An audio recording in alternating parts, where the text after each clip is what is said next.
I recently had a conversation with a financial advisor that wanted to grow their business and was looking for a few strategies they could use to do that. So without sharing any specific details about the business, I thought it might be useful to share what we talked about in this video. So this business had around 800,000 in revenue. It's run by the owner himself, and the reason he wanted to grow it was because he wants to be able to take more time off and then travel with his family when they're on at school without the constant feeling that he needs to be in contact with the business or his customers. So by growing it, he can have other people step into those roles with the business being less reliant on him, be it him being there himself. So this business owner believed he'd need to grow it to around 2.5 million in revenue to be at that point where it can afford to employ a full-time management team and still afford to pay him a decent salary as well.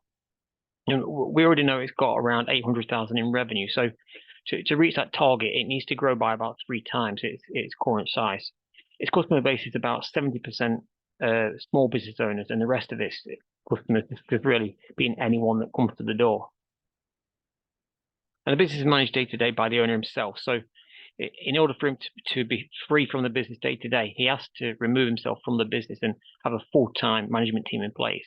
Now, obviously, all of these roles aren't going to be filled overnight, but every time he fills one of these, it frees him up that little bit more, frees up more of his time, and he should focus on whichever he's least skilled in, perhaps in the sales or finance areas of the business. And that's where the biggest performance increase in the business will happen, and that will catapult the business forward faster. And sometimes business owners get worried about this idea of replacing themselves. They think they'll lose control or they'll be out of a job. But a business owner's role isn't to work in the business; it's to work on the business. So by getting these other people doing the day-to-day work, you as a business owner can focus on how to grow the business or how to make it better, rather than having to deal with staff issues or clients that don't pay on time. Now, the best things to focus on for any type of middleman type company like this is to increase the number of customers, and secondly, increase the amount of products you can sell to those customers. So to grow, we agreed that it should probably diversify its client base to reduce risk, because moving into new sectors would help to reduce any impact on the business if something happens in that particular sector.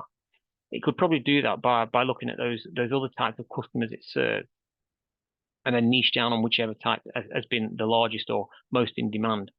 Or he could also look at what trends are happening and make his choice around that. For example, is the construction sector growing really quickly in his area, and how easy would it be for his business to tap into that?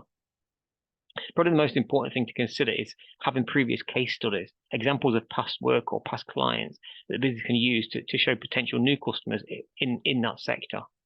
And then next is to add product offerings, because the more products that a business provides, the more it can sell to its existing customers. And that means it reduces spend on things like marketing and sales to find those new customers. When I talk about products in this business, I'm talking about adding anything that the customer would find valuable to help them.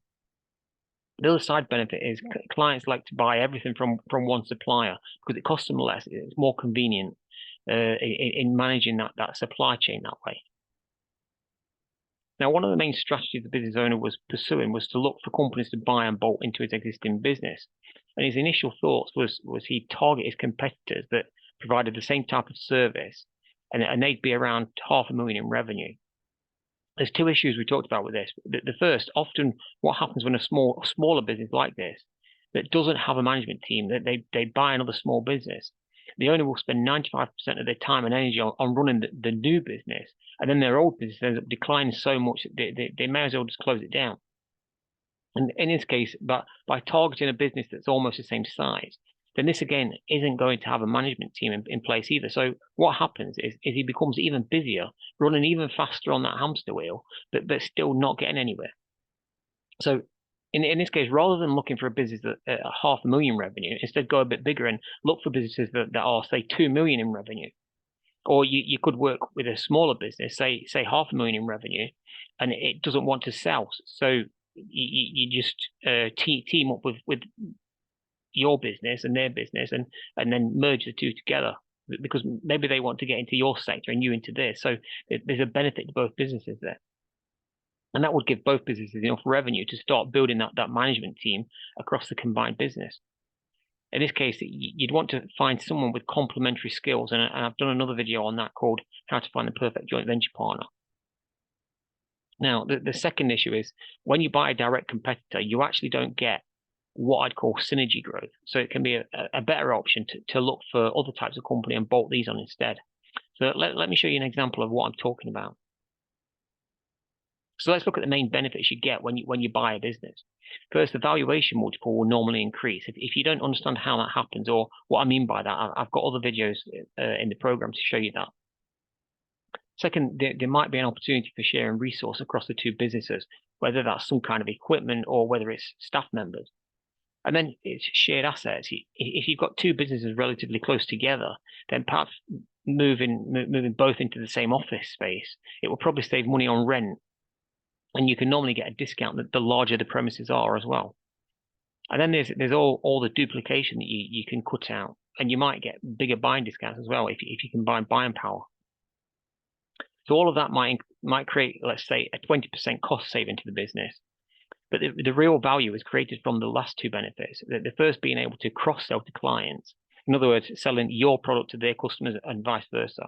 And then the final benefit that adds lots of value is having access to new product offerings and other people's IP or intellectual property that you can then cross-sell. So let's look at the various options you've got when it comes to finding other companies to buy or merge with.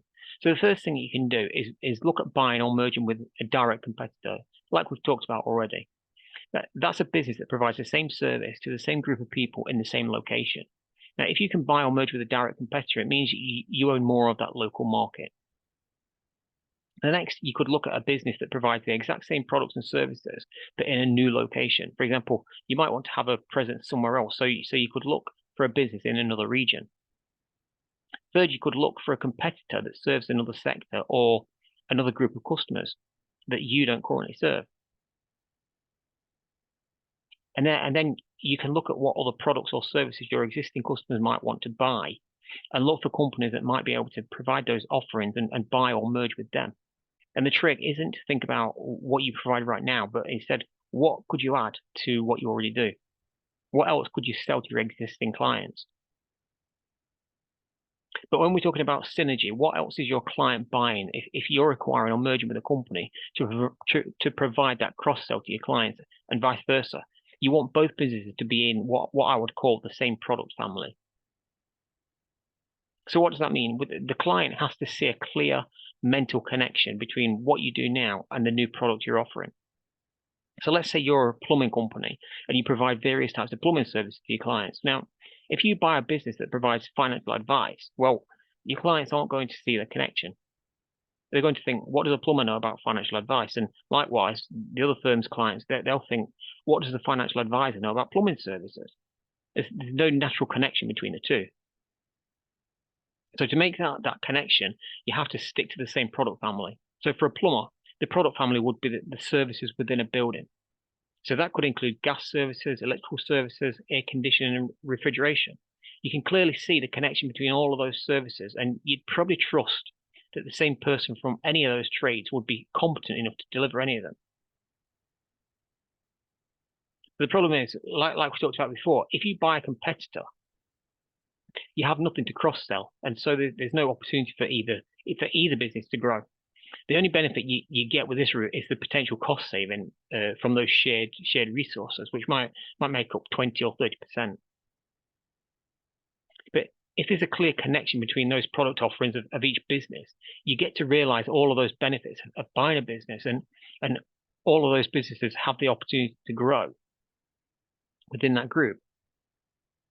Now, the other option for this business, apart from buying or merging with other businesses, which if that were my business, I'd probably use a combination of strategies, and that would be firstly to create some new product offerings internally, and these would be the type of products that the existing staff could sell.